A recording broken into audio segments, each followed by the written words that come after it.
Welcome everybody, and thank you for joining this panel discussion today. This session, as you know, is part of a long series of discussions under the banner of sustainability in action, and the intent being really to shift the focus from the what to, more importantly, the how.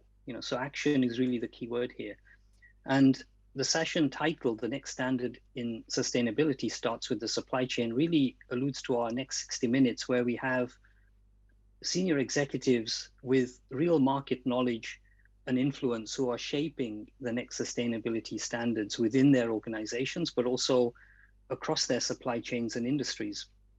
And so we have with us today Chris Shanahan, who is the CPO at Thermo Fisher, a Fortune 200 health tech company producing scientific instruments and lab devices. Chris leads the efforts that Thermo Fisher have set out around their SBTI targets, and his role is specifically to operationalize those around scopes 1, 2, and 3. And prior to Thermo, Chris was actually in leadership positions also within procurement and supply chain in a number of other healthcare, tech, and pharma companies. Chris has also taught a master's program on supply management. Welcome, Chris, and thank you for joining us. Alex Jennings is the CPO at DS Smith, a FTSE 100 company providing sustainable packaging solutions and increasingly, I think, also related services more and more. Naturally, DS Smith also plays a big role in the recycling value chain, so not just selling the packaging, but looking at it very much from a circular perspective. And Alex has played a leading role in also operationalizing sustainability at DS Smith. Alex is a fellow at the Chartered Institute for Procurement and Supply, and through his SIPS role, he's also committed to growing that next generation of procurement talent, so something both Chris and Alex have in common. Alex also judges the annual procurement awards for procurement leaders, and he himself has been recognized as one of Europe's most influential procurement leaders. So Alex, welcome to both you and Chris. Thank you for joining us. Now, the audience, thank you for joining. And we want this to be an interactive session, so please do share your questions for our panelists. And we've set aside some time at the end where my colleague Maria and I will pose them to Chris and Alex. And I'm sure we'll have a rich discussion throughout the rest of the next 60 minutes. Now, Maria and I will moderate the session, and by way of quick intro to myself, I'm a partner at Kearney. I lead our strategic operations practice in Northern Europe, and also very proudly our sustainable and responsible sourcing team globally. For the past 20 years, I've been fortunate to work with a range of organizations across pretty much every sector and every conceivable topic relating to procurement and supply chain. And invariably, of course, the focus over the last few years has shifted to incorporate more of sustainability, more of the ESG agenda, and really thinking about how procurement and supply teams can kickstart their journey towards sustainability, how they can decarbonize their supply chains, moving from what used to be and perhaps still is a bunch of initiatives, a bunch of projects, to really operationalizing sustainability at scale. And that's required, of course, a number of changes, a big step up, remapping the role of procurement, repositioning procurement, introducing new processes, new capabilities, internal linkages that are necessary to drive change, but also external partnerships around data and tools and systems that would be needed to make that next level shift. But it's also about getting started. It's about getting started with imperfect data, where there are obvious gaps in information or capability, because ultimately waiting also creates its own risks. And I'm sure we'll hear more about all of these themes in the rest of the discussion. Let me hand over now to my colleague Maria to introduce herself too.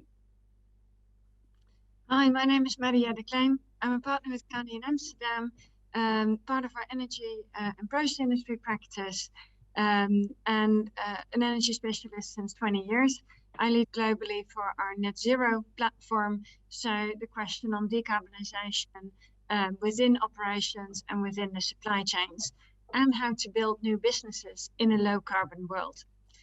And as an energy specialist, I'm very happy to see how the discussion of the energy transition has moved from upstream wind and solar power to downstream to large energy users and companies producing new products to deal with their energy. What are they using? How can they do that differently, more sustainably, and through renewable sources?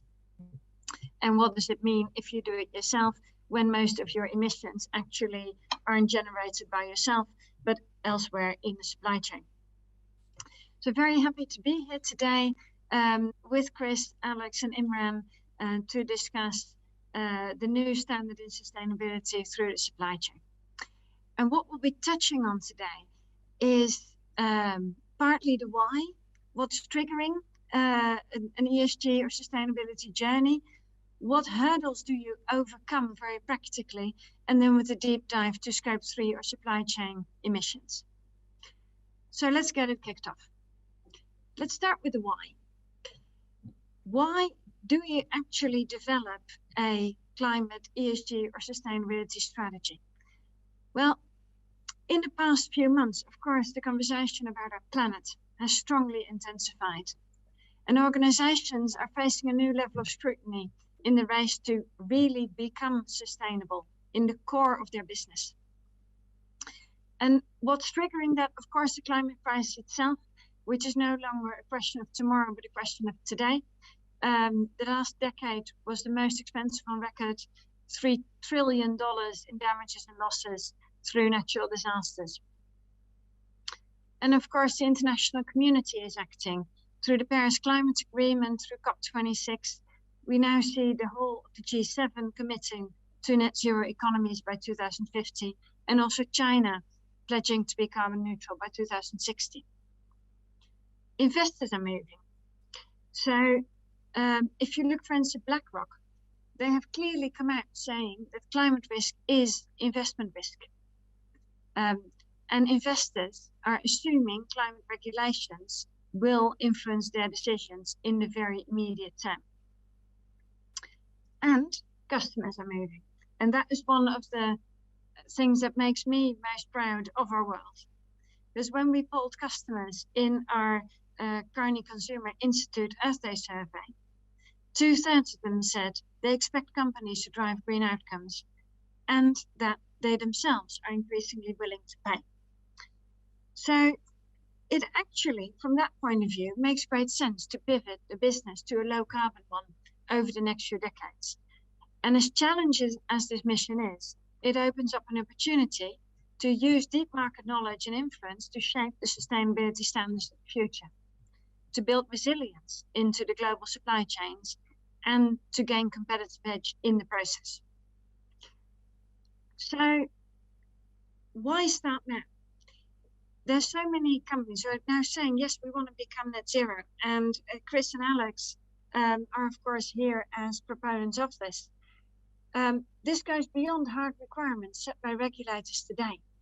So why go beyond? What triggered this for you? And what are some of the measures that your organization is undertaking to move to net zero? Alex, can I ask you to comment on that first set of questions? Yeah, sure. Thanks for that. So we are a consumer packaging company, but as Imran said, we start at the beginning. We are the largest recycler in Europe, collecting 6 million tons of used cardboard and paper. We turn that into new recycled paper, and then we turn that into 18 billion boxes. So it's really at the heart of what we do. And the timing of this, because of all those things you've suggested, Maria, has made it essential for us to go to the next stage as an organization. But there are a number of things driving this behavioral change. You mentioned customers and consumers. Customers are interested because consumers are interested. Simon Kucher and partners did a study recently, and a third of consumers are willing to pay more for sustainable products. And in the UK, consumers are willing to pay on average 25% more for a sustainable version of what they currently buy today. So there is a consumer pull for this. We see that our employees are also demanding it. So I find it a lot easier to recruit people on the basis of us having a sustainable agenda. Millennials are really interested in this. I mean, 64% won't take a job if a company doesn't have a strong corporate social responsibility value within their organization, and 83% would tend to be more loyal to a company that helps contribute and has an environmental agenda within their organization. We also, as you said, see the investment community also putting their money where their mouth is when it comes to green credentials. And as a result of that, we are looking both upstream at the demands of our customers, but also at our supply chain, and how do we change that? And we've been targeting for a while now our scope 1 and 2 actions, but to really drive change, you've got to look at your whole supply chain. And the net zero target, the science-based targets they're actionable, they're measurable, they're trusted, they're consistent, and there's something that is inevitably auditable. Now we've as a company decided to go down the route of net zero, and we've committed to align our global operations to the 1.5% scenario that was set out, and to do that to be net zero by 2050.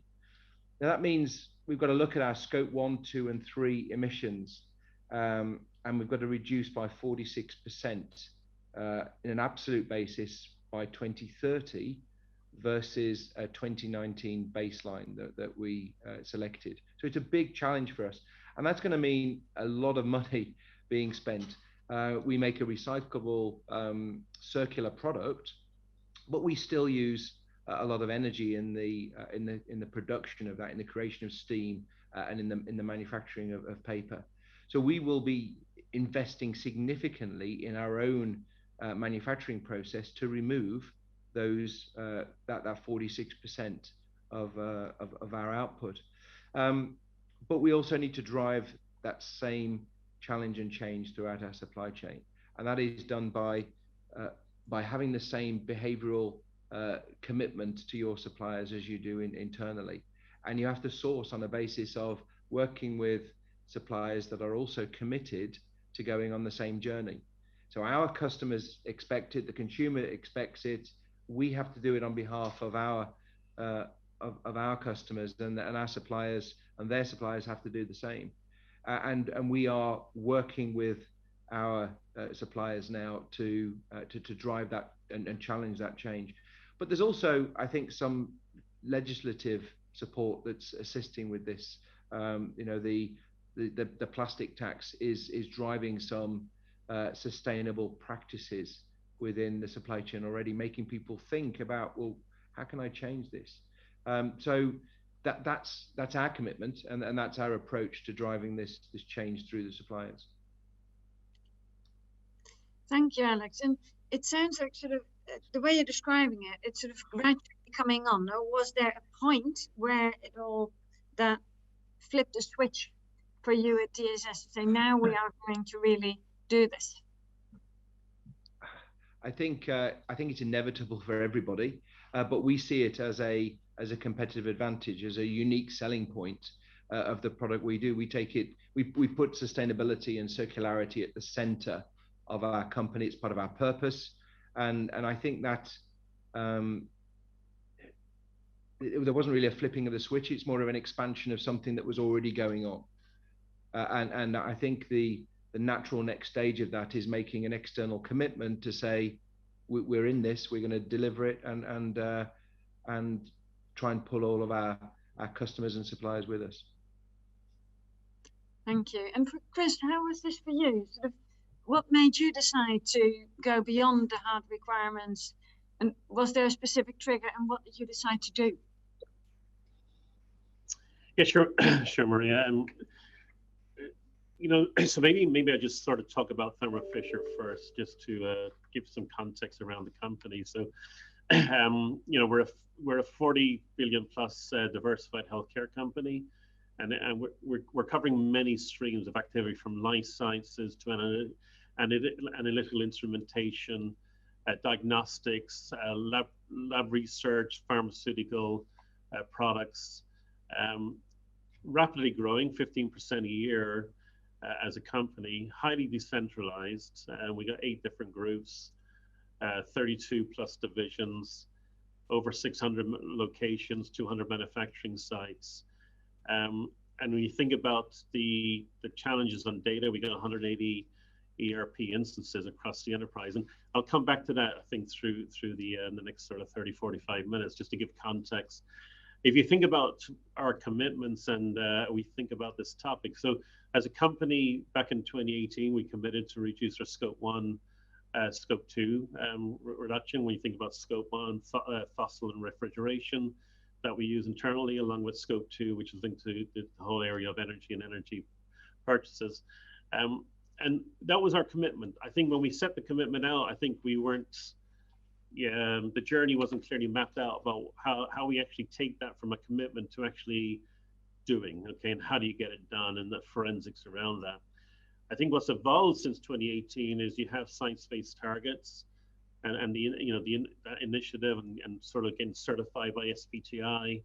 You have COP26 that came along that really strengthened that even more over the last last year. So we're seeing clearly a heightened attention around what are you doing around environment, around the carbon, and around carbon in particular. You mentioned customers, investors, the consumer, our colleagues. This is sort of for us a way that we need to really go up and do something about it within the company, and that's sort of the plan we've laid out. So if you think about 1 and 2 from a company point of view, fossil reduction. So we have some fossil reduction targets that were set by 2030 with a view of getting to net zero by 2050. Our sort of scope 2 targets, we got clear sort of targets to be 100% renewable by 2030 as a company. And then we have a scope 3 sort of glide path that we're on to 2030 and 2050 and beyond that we're working on. And scope 3 is a sizable chunk. So when you think about carbon and you think about the impact that you have on the supply chain, and I think many companies need to look at this. So we're a manufacturing company, but when you think about the sort of carbon impact on that, typically somewhere, and you can correct me here, 85 to 95% of your emissions are in scope 3. Okay, your scope 1 and 2 is really what you control in your 4 walls, etc. It's roughly 5 to 15. Now we're not 15, we're not 5, but we're somewhere in between there. But scope 3 is clearly something that we're paying a lot of attention to as we go forward as well to drive improvement on. Yeah, and we'll get back to scope 3 in a few minutes with Imran. So let's move to sort of what it takes to get from an ambition to action, and then not in terms of defining initiatives, but in terms of mobilizing the organization. Because a lot of this, the hard work on delivering the targets, is a realization on actually 2050 is close by. And that interim targets for 2030 mean that action should have started already, as it has, of course, in your case. And part of this is a cultural change or a change of certain beliefs. So if I look at what we often encounter, people saying, well, sustainability is always more expensive than doing it the old way. The only way to get a supplier to move to a sustainable practice is if we give them more money. And also that moving to a sustainable way of work is actually more riskier than doing nothing, because people assume that if you keep doing what you were doing, you get the same result. And we often hear back, oh, investors won't see the value of the investments we're making in sustainability. So, can I ask you to comment on which are sort of the deeply held beliefs about the net zero transition that you encountered in your organization that you needed to find an answer to, and how you did that? Chris, do you want to kick it off? Sure. We can do that. I think, well, the first thing, the first thing I probably could lay out to go through this is that when you think about the commitment, so we got a 2030 commitment, we got a net zero commitment to by 2050 that we've communicated on.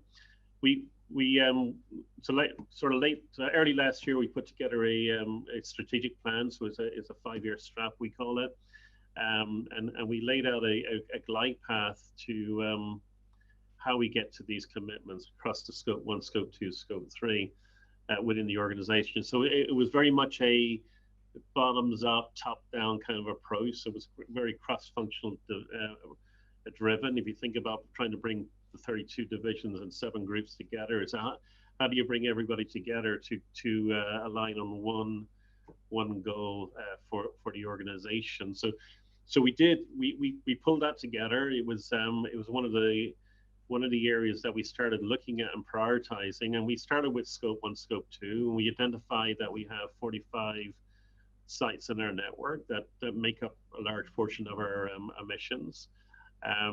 So we did we've gone through an analysis of what do we need to do with 18 of the 45, and we got to do the balance this year, but we're really sort of laying out a site roadmap for each of our sites to go and actually address what they need to do on 1 and 2.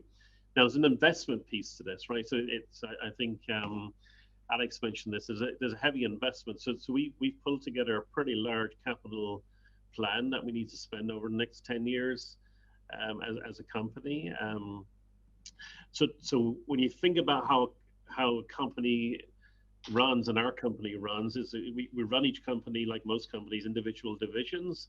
They got clear EBITDA numbers, revenue numbers, and clearly when you start overlaying this into the equation, it starts impacting some of the EBITDA, right? So because some of this is not for free, there's not always an ROI on this, but I think the acknowledgement is it's the right thing to do, and we need to sort of, and we acknowledge we have to do it, and it's all about how do we actually line that up with the sort of prioritize these priorities that each business does have. So we're really focused on laying out with a roadmap that we've got lined up. We put some governance structure around it as well. So we sort of, in terms of putting the plan together on scope 1, scope 2, we put structures in place to sort of drive the actual execution on this, and it includes sort of some, whether it's a executive governance team or sort of working teams within the group, and we're really trying to prioritize the activity that we're going after. Okay, so we're prioritizing areas such as solar on site, virtual solar or virtual PPAs to address scope 2. This is and we're sort of coordinating that in the center to make sure we're doing this holistically for the company. The fossil and the refrigeration drive for scope 1, we're enabling the sites and the businesses to go and drive this, but we're giving them clear targets to go manage this as we go forward. And so through the funding of these initiatives, we're coordinating that through the center. So we're enabling them to actually go and actually execute on the plan. If it goes against their P&L, they might be less inclined to go execute, right? So we're trying to enable them to be to do the right thing to get after this topic as we move forward on executing it. Thank you, Chris. And how's this for you, Alex? There were 2 parts to that question. So the first one is around the cultural shift, and you have to live this from the top of the business all the way through the organization and make sure everyone feels that they are part of that journey. And that goes back to employee retention, employee engagement, and to do that, we first of all changed our purpose as a company. So our purpose is redefining packaging for a changing world, and it kind of puts sustainability and circular thinking at the heart of what we do. And it's one of our 4 strategic goals now to lead the way in sustainability. So we want to be a leading company in this, and we see it as a as a commercial opportunity to champion sustainable supply chain solutions through the packaging industry. Our people and the communities that we serve, we're also trying to get them involved. So all of our 700 designers have either been through or will go through in the next couple of years circular design principles. And we have, through our relationship with Ellen MacArthur Foundation, we have rolled out this training program through all of our people, and we offer an assessment to our customers about how circular is the design that they are creating, which also changes thinking. We launched a training program based towards youth, which again creates an engagement between our people and sustainability and the objectives of the program. And we launched that in 12 languages at COP26, and we aim to be in front of 5 million young people by the year of 2030, creating a real connection between the purpose and our objectives. Circulytics is something that we're using with our suppliers. So we are putting our suppliers through a tool called Circulytics, which enables us to assess how sustainable is their supply chain. And this goes on top of the scope 3 and the scope 1 and 2 targets that we're setting, because you have to start with a change in thought process and thinking and behavior. And not just have an investment plan. We have an investment plan, but it has to be coupled with a behavioral change. When it comes to that tricky question between cost versus benefit business case, first of all, it's not a question of if, but when. You know, we have no choice but to go down this journey, and it's our objective to drive this faster. I think we see sustainability as a unique selling point for our business, and the consumers, partners, all of our people believe it to be the same. And with the business case, consumers are willing to pay more for a product that is seen to be and demonstrated to be sustainable, certainly in the markets that we are involved in. And you know, almost a quarter of people surveyed say they're more likely to buy online if it's delivered with less packaging. So we need to come up with solutions that solve those issues, because consumers will vote with their feet otherwise. And I think that some of this research has been catalyzed by the COVID situation. So we've had to accelerate behavioral change during this point. We have launched our Now and Next strategy, which kind of looks at who we are and what we are and where we want to be, and that cultural behavioral shift creates, I think, the business case. And the circular economy is huge. You know, the World Economic Forum believe that it can yield $4.5 trillion between now and 2030. So why should we do it? This is the future in economic growth, and it's an essential part, I think, of the economy now and the economy of the future. It's interesting that you're taking two very different approaches to get to the same. So what I hear Chris saying, please correct me if I'm wrong, is to use the alignment process through your executive teams with the 32 divisions to create that common understanding of what you're trying to do and why that's relevant, and how to do it. And then you've taken one of the key hurdles away that would go against their P&L. So you've solved the internal conflict, if you will, within each division. And Alex, you're focusing far more on the individual empowerment of staff, customers, and suppliers. driven by a clear purpose. Is that a correct understanding of the two? Yes. So so we do have our very detailed investment plan to get us to where we need to go. So that is still going on in parallel. But a lot of the investments that are going to happen over the next 10 years are from science that doesn't exist today. All of the investment and action that's going on will create inventive, creative solutions.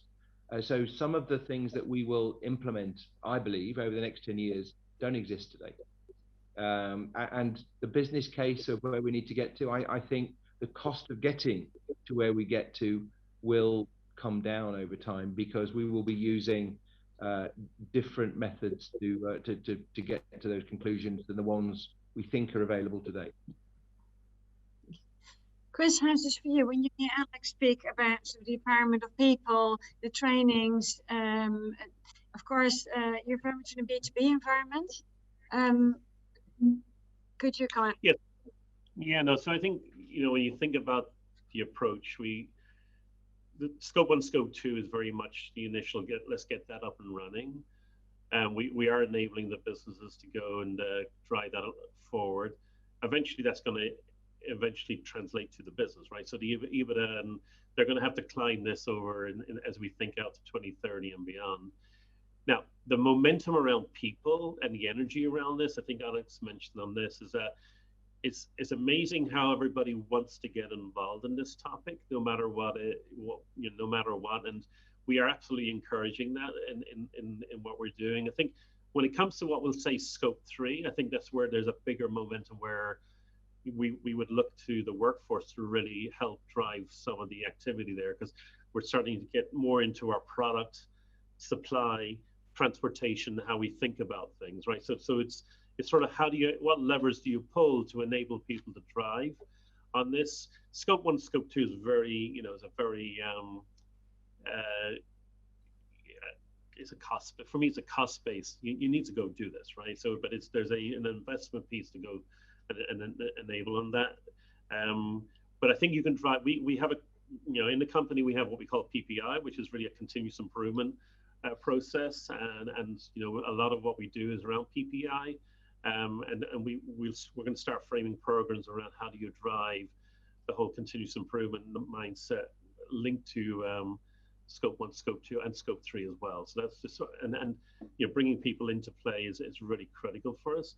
I think the topic about attracting talent as well, and it goes broader than just the environment, but the general ESG umbrella. I think this is a topic. You're not going to bring people in unless you're doing something that's meaningful to the environment or to the social networks that we all live in. Yeah, thank you, Chris. Now, before we move to scope 3, let's quickly touch on one thing, on whether you're having a sustainability program or whether you're making the company sustainable as a whole.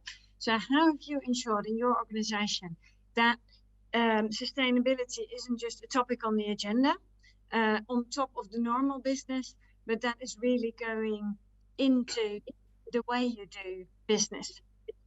Chris, could you say a few words? Yeah. So, well, let's try and sort of look at it a couple of ways. So sustaining the sustainability program, right? So this is and how do you embed it? So we've got a couple of things that we're doing right now. Well, one is in all our company goals. So we have a company goal tree that gets cascaded down every year, and that is sort of the gospel for everybody. So it's in our goals. So no matter where you sit in the 130,000 plus colleagues that work here, it's part of our goal tree, right? And then you get rewarded based on that. We have a scorecard that we read out every quarter. So our CEO sits through quarterly business reviews at every division in this company, and there's a scorecard that sort of is tracking our progress to the targets that we set in the organization. So that's part. So the metrics is driving some of that behavior, okay, and that's sort of the way this company company runs in terms of how we think about performance. So it is a performance-driven approach to how we're thinking about it in terms of embedding some of this. But we're also doing a lot, training. We got a training program that we have. If I think about procurement, we got every single procurement colleague is going through a training program linked to this topic. And part of that is it's not only training, it's webinars, discussions that we have going on to start sort of educating what we're trying to do. So there's a big educational piece that needs to happen here that we've embarked on over the last 12 months, but I think it's going to be ongoing education as we look forward to why are we doing this? What's the motivation for doing it? We've also got playbooks constructed. So, you think about capital and capital investment. Every sort of capital request now has got a carbon topic, right? So it's got a carbon tab that you need to tick on. So we're trying to embed it into capital investments as well. And we got different playbooks that we've constructed to actually address how we think about the carbon topic as we go forward. Thank you, Chris. And Alex, you of course already said you've changed your purpose. So how much more in can you be? Comment how much of it is a program and how much of this is in the regular business. So I think, first of all, having externalized, like Chris has, our targets as a company, we are now being watched and measured. And there's an expectation that we deliver against those commitments that we've made from our customers and the investment community. And the pace of change that is needed is accelerating, and we need to fit in with that. And our consumers are watching our industry and other industries, and we need to make sure that we are radically reducing the impact that we all make on the world. And I think over the last couple of months, we've all recognized within our supply chain how still wedded to fossil fuels we are. 86% of the world's energy still comes from fossil fuels, and we've had a bit of a shock in the supply chain over the last couple of years, and I think it will make people reconsider their energy policy and how they are using and consuming energy within organizations. So I think there will be more inventive and accelerated activities going through this. For us, our people are bought into it. Our board are bought into it. Our leadership team are bought into it, and we've externally committed to make the change. So it's a living thing now, and if you put it at the core of who you are and what you are, then it just grows and goes at speed. Yeah, thank you, Alex. Well, with that very inspiring statement, let's go to specifically dive into Scope 3. Imran, over to you.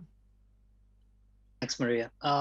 So on Scope 3, and Chris, you kind of teed this up quite nicely earlier, and indeed, a recent Carney study, our most recent study of CDP reports, companies' CDP reports, confirmed that Scope 3 does indeed represent the largest portion of total emissions, and that's consistent across actually a range of industries, not just in health tech.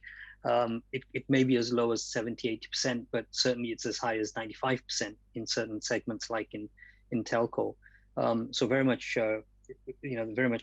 resonates that view that you gave earlier, and therefore the importance of Scope 3, and where Scope 1 and 2 to a larger or lesser degree can be influenced more directly. Scope 3, of course, is more about influencing, more about persuasion, more about collaboration with a broad set of stakeholders outside of both inside but also outside of the organization. So somewhat more difficult and kind of needs more creativity. And we've got a page. We didn't want to use too many slides, but we do have a simple page which hopefully we can bring up for everyone now. Because a large company may have thousands of suppliers and nearly as many customers, and we heard that from Chris as well, and it's consistent with Alex's industry as well. And ultimately, the product and the services touch millions of end consumers. And the reality is, the further you go out from the value chain, from the internal value chain, the less control a company has, and the more variability from your original intent. So, fundamentally, when we look at this, we really see that Scope 3 strategies must be built on three imperatives. And the first being, of course, do what you can within the current setup. That's what you know. And Maria, earlier you talked about the kind of cultural aspect of, well, this is how we do things, so let's carry on doing those things. But even within there may be opportunities to optimize, and I'll come back to that in a moment. But beyond that, there's going to be a need to really start to drive more integrated innovation and transformation across operations. And finally, to look even beyond the organization into the extended organization, the enterprise view, if you will, looking at customers, competitors, suppliers, regulators, and so on. And Alex, you said earlier, some of the science has not been invented yet. And this is where ultimately, if we're going to get to net zero, including Scope 3, not just, and we've seen many commitments being made that talk about net zero on own operations, and that's understandable, given, we're talking about Scope 3 being 80%, 90%. But if we're going to hit net zero holistically, then that's what it's going to take. Yeah, and these kind of imperatives are not things you can address sequentially and kind of just do the minimum now and then move to number 2 and then move on. It's clear that some of the most intractable problems, the science problems, for instance, will need companies to start now, because it's going to take time, and it's going to take, Chris, what you said, sustainability to develop those new markets, those new technology platforms, increase capacity in supply chains where currently capacity is constrained, or for commodities, green plastic, green steel, whatever it may be. So yes, within existing networks, within existing suppliers and product portfolios, there is an opportunity. Yes, there can be a degree of control, and you can switch to some green suppliers and start to move the needle. But it's unlikely that Scope 3 targets would be reached and even really materially moved by just doing those things. And some of those products, some of those categories, current products you have may not have green, meaningful green alternatives, certainly at the right price point. So changing your operations gets you further, changing products, changing technologies, helping to deliver on those technologies. And this is something I want to come back to the panel in terms of your role in driving, as CPOs, driving end-to-end innovation within the organization, but ultimately recognizing that, some of the science doesn't exist, some of the markets don't exist. What's your role in actually shaping the industry, shaping the ecosystem, and even looking at new business opportunities for the company itself to move into, that would perhaps arise through innovation, working with alternative suppliers who may not be ready for 10 years' time, but actually creates entirely new vistas for the organization. So I do want to turn to the panel, and from your role as supply chain executives, procurement executives, how do you see that going? How do you see the kind of the short term things you can do now, identifying new providers and those things, but also balancing your time so that you're looking more into the medium and long-term horizon around those operational changes, around the changes beyond your organization, to help ultimately get to the holistic net zero. So let me pose that to maybe Alex, you first, in terms of the role procurement can play, which I would say is somewhat beyond the traditional box for procurement. Yeah, sure. So I mean, just on the point of Scope 1 and 2, we have a clear plan of how to get to the target. When I say some of the science isn't created yet, I believe that plan will change, because we will use other science that has been created and invented, and it will accelerate and be cheaper.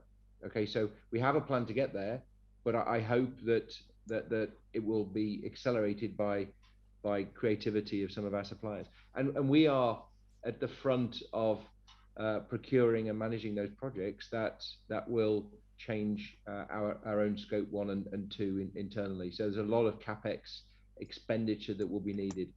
With regards to scope 3, you have to make sure that you are prepared as a function. You need the right function, and you know, you guys at Carney helped us transform our procurement organization over the last 5 years, and we are now ready. We have the right people, and I think that starting point is around having the right processes within your organization, having the right technology that supports those processes, having clarity of ownership with the people, having the right talent within your team, and it all needs to be underpinned by the right governance in your organization. And that's what we built, and it creates a readiness. Like, I've been in procurement for 37 years, and I remember those dark days when it was just price. That's the only thing. And then it moves with, well, what's the quality of the product? And then we introduced, well, what's the cost of ownership? And then we looked at value. And now the relationships that you need to foster need to look forward, like you said, Imran, and need to be thinking about what are they going to bring with regards to sustainability, to assist us in hitting our scope 3 targets, with regards to innovation and creativity. And that's what the agenda needs to focus on. But you need to prepare your people for that. I mean, every one of my team has gone through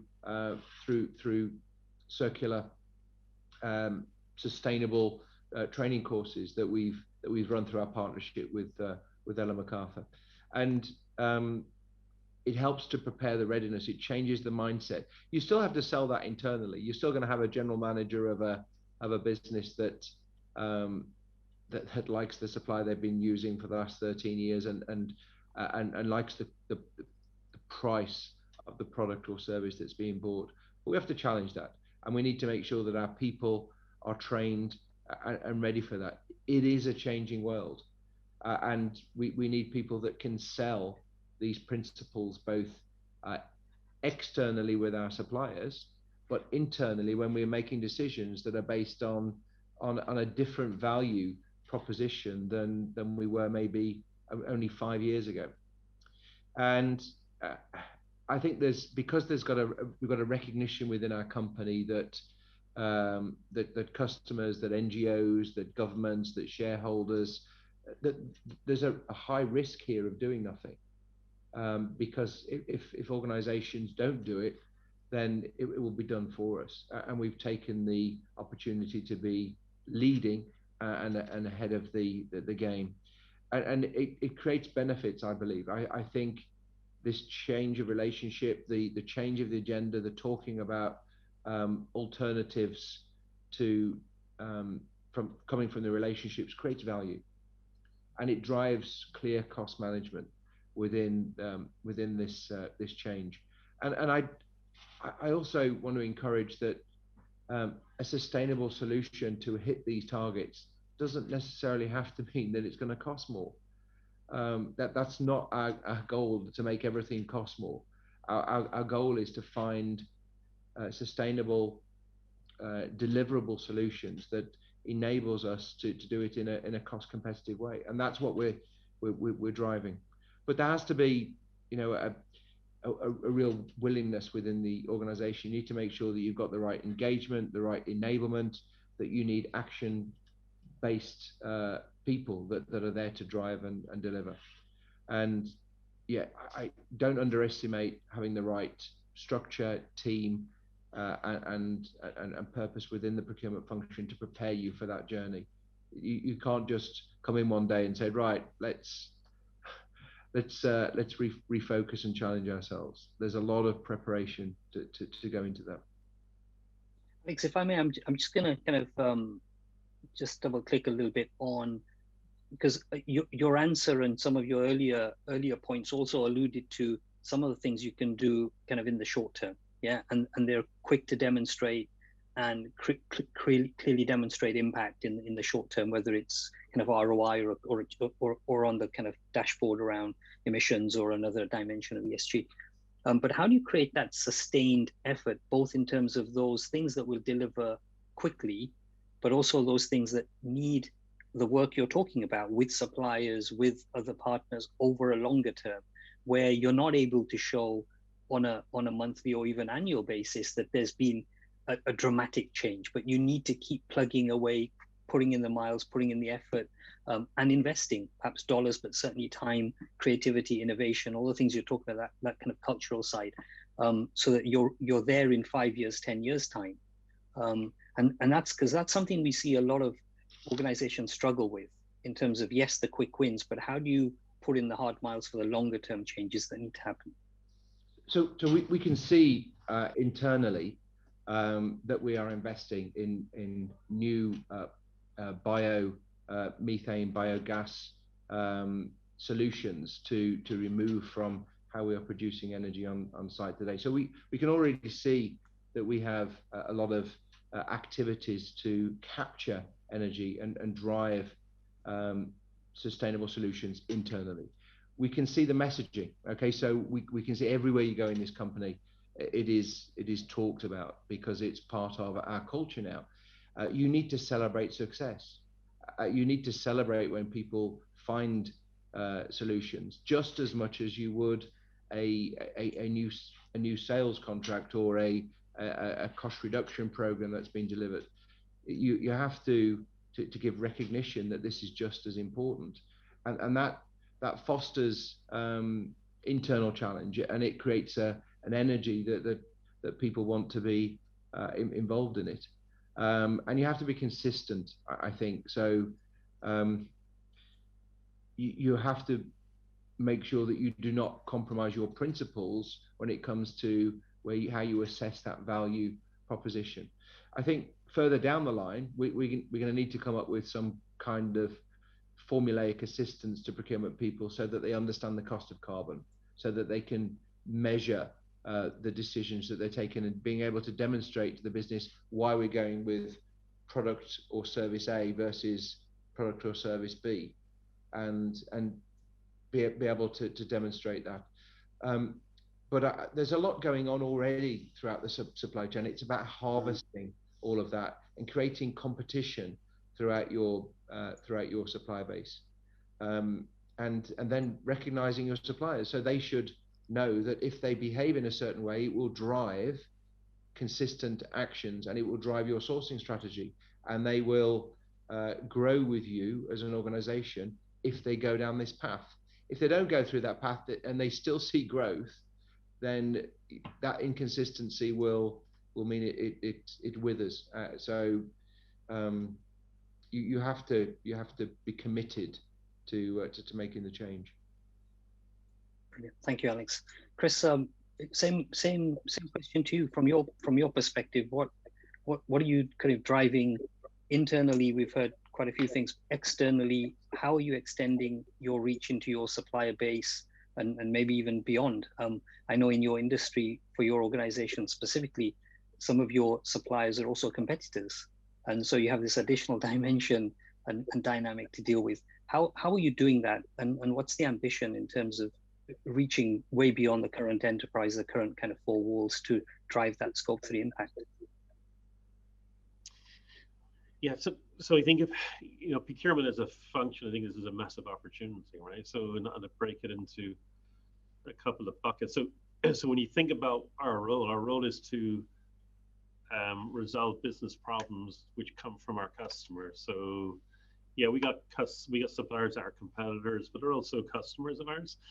We also have we got large customers that also come to us looking for solutions to problems that they have. So I think our power as a procurement function is to work with the business to problem solve some of these problems. And and if you think about categories of spend that we have, plastics, recycling, how do you sort of look at that as in terms of a circular play?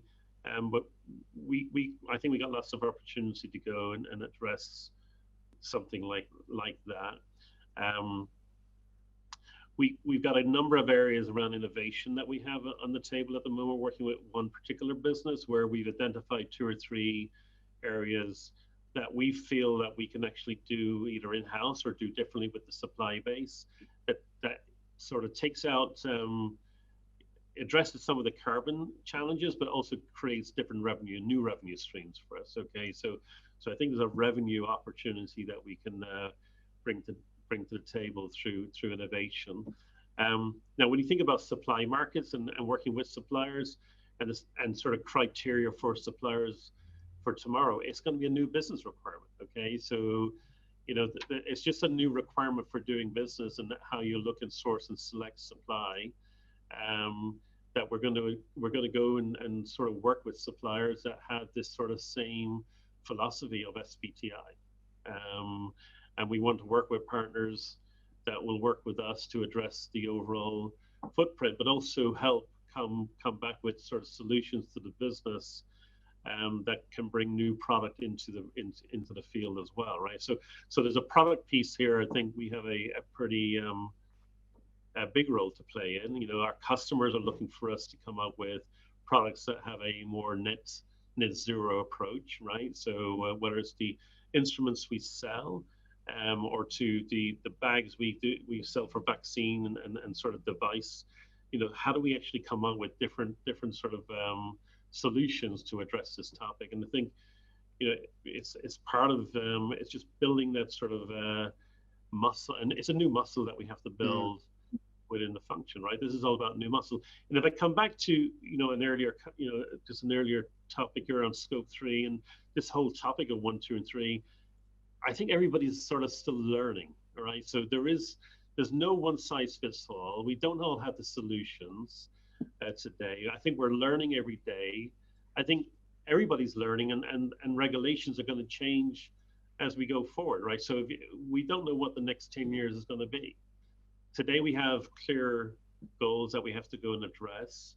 I think in 2 years the goalposts are going to move, and we just need to be ahead of that and start thinking about what is possible. What do we have to do differently, and we have to try and stay one step ahead to be competitive, and that's really our mantra here. It's a competitive advantage as well for us as we think through this as a company. Thank you for that, Chris. There are definitely risks to inaction and opportunities for actually moving ahead. Absolutely agree with you. I'm conscious of the time, and we do have some questions actually for the panel from the audience, and I want to make sure we have at least an opportunity to pose one of them to you. Let me pick this one for maybe Alex first, and then Chris, and if you could keep your answers to maybe a minute, that would be helpful.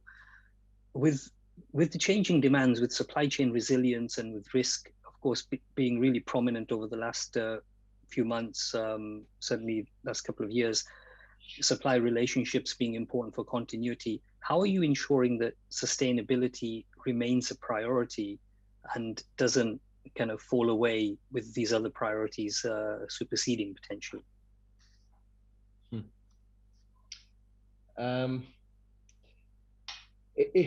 So the risk and resilience of the supply chain has just been another part of the journey. It's another leg of the stool, and we haven't forgotten during that time that we need a cost-effective solution. We haven't forgotten during that time that we need quality product or service being delivered.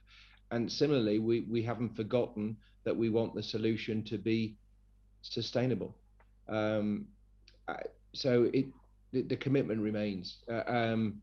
Yes, supply chains have been shocked over the last couple of years and are going through another level of challenge right now. But the solutions to those problems need to remain sustainable, and I think it brings in the medium term as many opportunities as it does challenge, because it enables us to have a rethink about what we're doing and how we're doing it as a result. Thank you, Chris. Yeah. Look, it just has to be the fabric of what we do. There's no other way of answering it, right? So every day something's changing, and that's been life for the last 5-10 years. So I think what everybody's experiencing today, no one has ever experienced. Right. So if you think it from all the aspects we're facing, whether it's in the inflationary matters, what's going on around the world, COVID, etc., this just happens to be another thing we have to make sure we go and address as we go forward. And as leaders, that's what we're paid to do, and that's what we're going to go do, right? So that's the way I look at it, and there's no easy answer to it. Okay, excellent. Thank you both. And maybe I'm going to squeeze one more in quickly, because it's also a personal kind of passion of mine. Because we've talked a lot about scope 1, 2, and 3, E and ESG. How do you balance all of those priorities with also the S, the social side? Maybe Chris, you first, and then Alex. Yeah, social is part of what. Yeah, so the social side for us is important. So whether it's the supplier diversity, human rights activities that we have, we got a program in place today. It's embedded, and it's just part of the, again, as I come back to my previous answer to the carbon thing, it's part of our framework and fabric, and this is what we have to go do. Okay, thanks. Alex? Yeah, look, the social part of it, things like modern day slavery, children in the workforce, these are zero tolerance issues for us, and they need to be for any procurement person. And if you're a procurement professional, you own the solution. You own solving your supply chain. And if you're, you've got to change the mindset of the company you work for, and if you can't, change the company you work for.